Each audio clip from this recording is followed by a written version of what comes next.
Welcome back and thank you for staying tuned in. The Sir Arthur Lewis Community College is inching closer towards being able to grant bachelor's degrees. The college is now the new home of the Programs Department of Health Sciences, which will soon be introducing bachelor's degrees of science in nursing. A commissioning ceremony was hosted on the grounds of the Camdo building on Wednesday, May 8th, which is said to be the home of a programs department that will include the soon-to-be introduced Bachelor of Science in Nursing.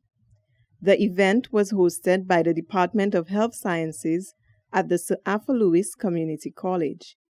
The ceremony served as a public declaration that the college has entered the final process in preparation for the delivery of this new degree pending approval from the General Nursing Council of St. Lucia. The department's coordinator, Dr. Priska Regis Andrew, said for many years the college has searched for a home for the department, and now at last they have found one. This commissioning ceremony marks the beginning of a series of activities in our aim at arriving and achieving guidelines and standards set by the CARICOM. CARICOM has specific guidelines for nurse education. And in our drive to enhance and upgrade our nursing teaching and education, we have decided to aim towards meeting those standards. Vice Principal of the Sir Arthur Lewis Community College, Dr. Merle St. Clair Ogis, said the ceremony marked another milestone in the journey towards offering the first homegrown bachelor's degree at the Sir Arthur Lewis Community College. She expressed her gratitude for allowing the program to be taught at the college. The Department of Health Sciences was charged with the responsibility of upgrading from an associate degree to a Bachelor of Science in Nursing. The department has worked tirelessly towards this goal. Developing the curriculum was an important step, but having the facilities in which to execute it is as important. The commissioning of the building dedicated to the training and grooming of healthcare workers represents, in a tangible way, the college's commitment to seeing this process through to the end. The dedicated space, the lab spaces are necessary for not just cognitive learning, but the honing of technical skills, which is necessary in the nursing profession.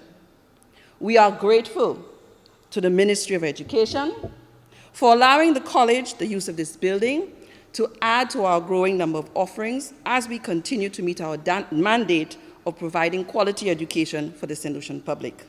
Meanwhile, Education Minister Dr. Gail Rigobert said the college has been on a path of evolution and transformation for years. I'm sure you will agree with me in recognizing that what we refer to colloquially as the nursing program has been one of the signal offerings of Sir Arthur Lewis Community College.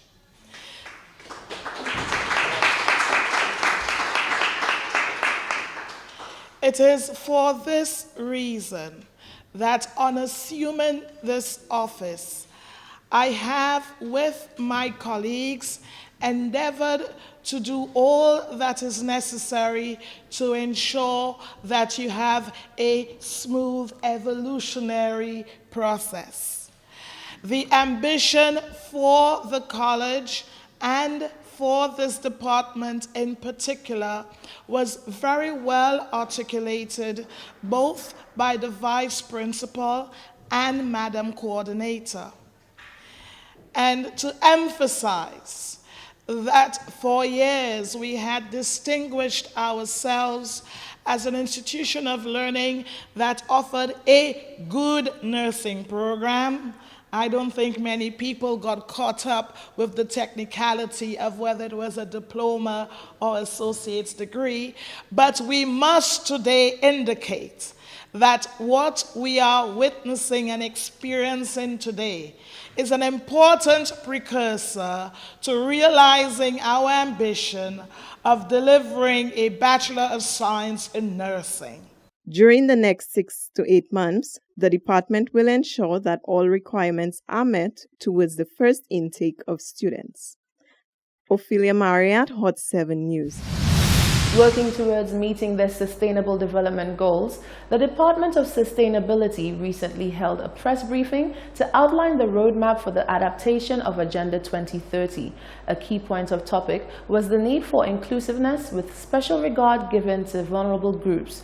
Communications Officer in the Eastern Caribbean Alliance for Diversity and Equality, Maria Fontenelle, said although the outreach by the MAPS mission team shows a level of progression, there is still much room for improvement when it comes to policy change and inclusiveness of vulnerable groups like members of the LGBTQI community and victims of domestic abuse.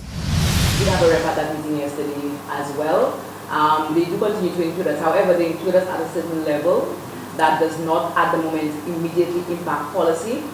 And it's also an issue because oftentimes when we engage with ministers, especially in spaces like the OAS and the UN, they tend to tell us there's no evidence of the people that we seek to advocate for. For example, they say there's no evidence of gay people, there's no evidence of the amount of the abuse that Catherine deals with every day. They'll tell you that they don't have the evidence of it. But their staff within the ministries, at the lower levels in the ministries, engage with us all the time, particularly Ministry of Health, and they seek information from us all the time. So the collaboration with them is happening actively and continuously.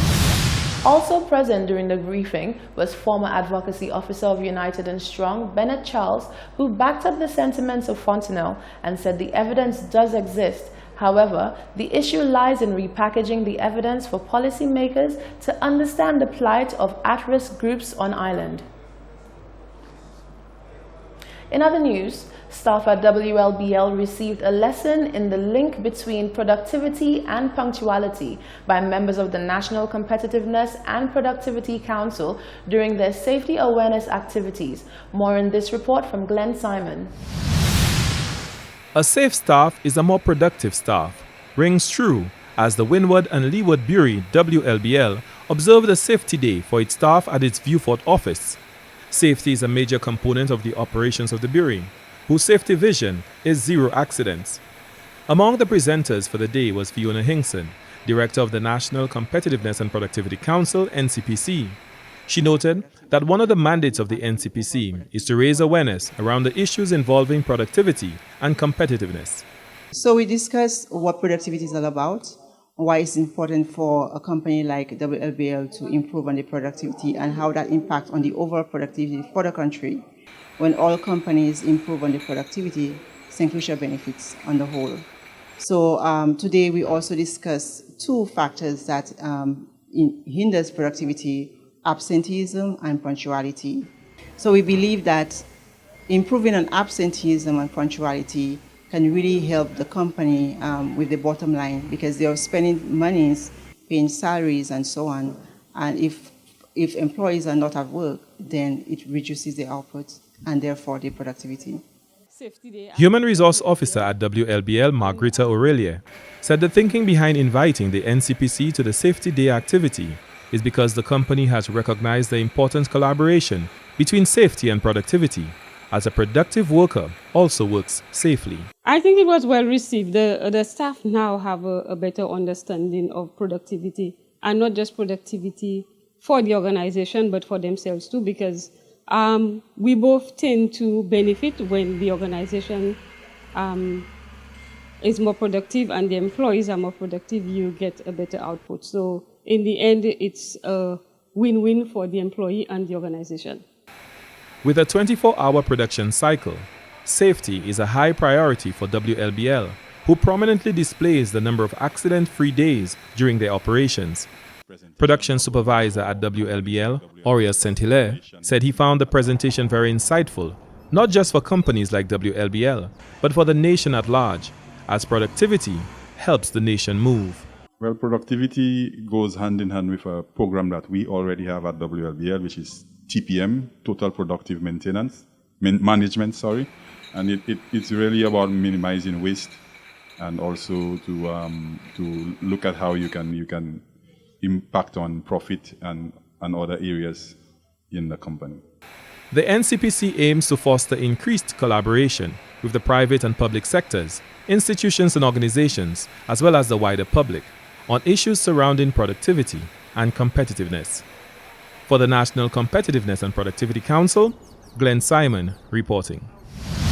And now it's time for the sports news with tennis in Glasgow.